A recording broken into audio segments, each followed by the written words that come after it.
Okay, we're back here with the AL Central. Let's start with the garbage of the league, the old Chicago White Sox.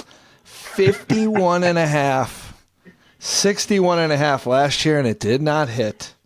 And they are just an absolute mess. When Andrew Benintendi is batting third in your lineup, you got issues. Got to be a tank season from the start. Last year, they had the fifth worst record since 1901, I believe. Young, too. That's how the White Sox do business. They'll probably get rid of their best hitter at some point. They got rid of their best pitcher. Who would ever thought Martin Perez would be your number one? I mean, you really have never heard of some of the other guys. It's that insane. No, I was doing research on them, and I was trying to figure out who these people were. I don't know if an under would be even humanly possible, but it's definitely alive. Let's put it that way. 51.5 seems high. Yeah. It seems high. It does seem a little high. A super fun team, Detroit, who made a hell of a run at the end of the last year. That was a good one for me. They're over, which never looks good, and then all of a sudden it came out. As soon as Baez gets hurt, it just things happened. What are your thoughts on the old Tigers and A.J. Hinch?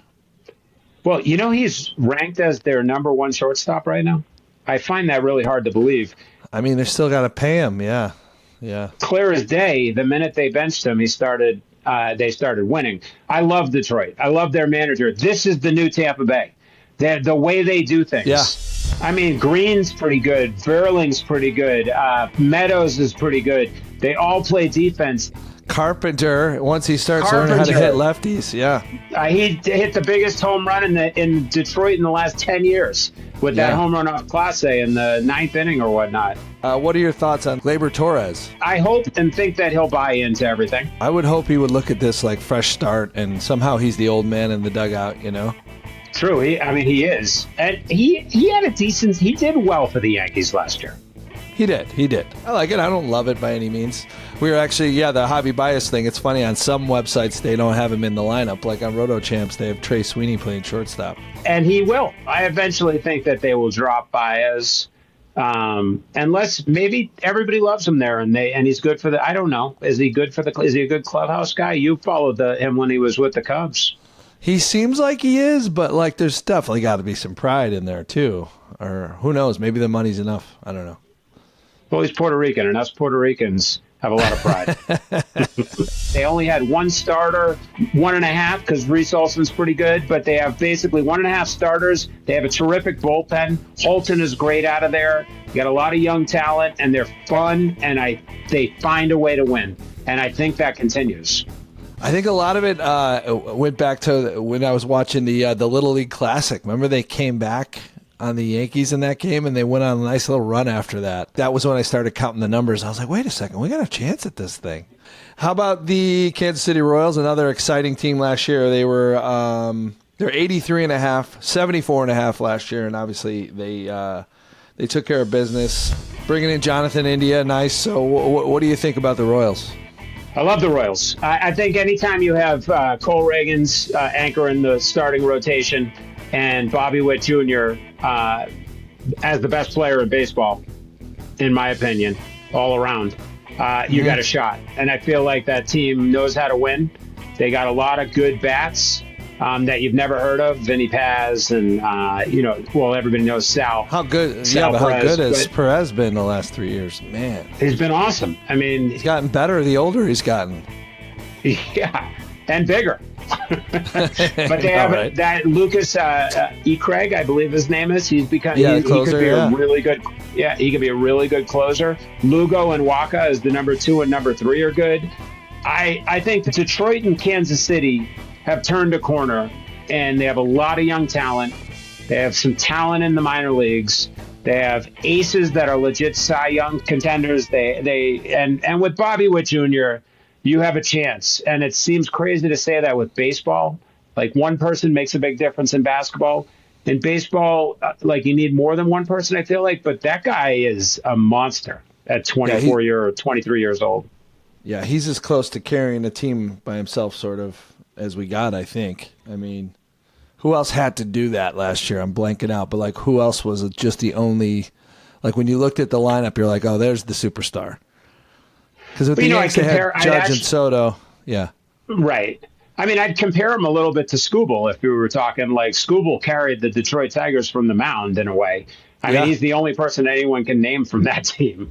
And, and Bobby Witt did the same thing with them. You know, you're right, though. Really, nobody else was that much better than everyone else on their team. Yeah. Okay, how about the Guardians? 83.5, 79.5 last year. They went over. Every year they seem to keep just letting these guys go, like Josh Naylor this year. Jose Ramirez. There's somebody. Jose Ramirez could be close to the Bobby Witt territory. That guy is a monster, and he's a great leader for that team. They don't have a lot of good bats. Lane Thomas, Kwan, and Ramirez, then they got to piece it together. I don't know what Shane Bieber's situation is. I know he re-signed a contract. Hopefully he's available. Yeah, I read today somewhere in June. So it's a little later. So it's not till June, so they got to rely on Tanner Beebe. Their starting pitching has something left to be desired, but they have the best bullpen in all of baseball, and it's not even close. So they just need to get the game to the fifth inning, or the sixth inning at most. And Vogt proved to be a pretty perfect manager for those guys too. Yeah, absolutely. But they fit the mold of those other two teams we just talked about, where they just find ways to win games. Okay, so lastly, the Twins, 84.5, 86.5 last year, did not hit, but they were relevant as they usually are. What's your thought on those guys?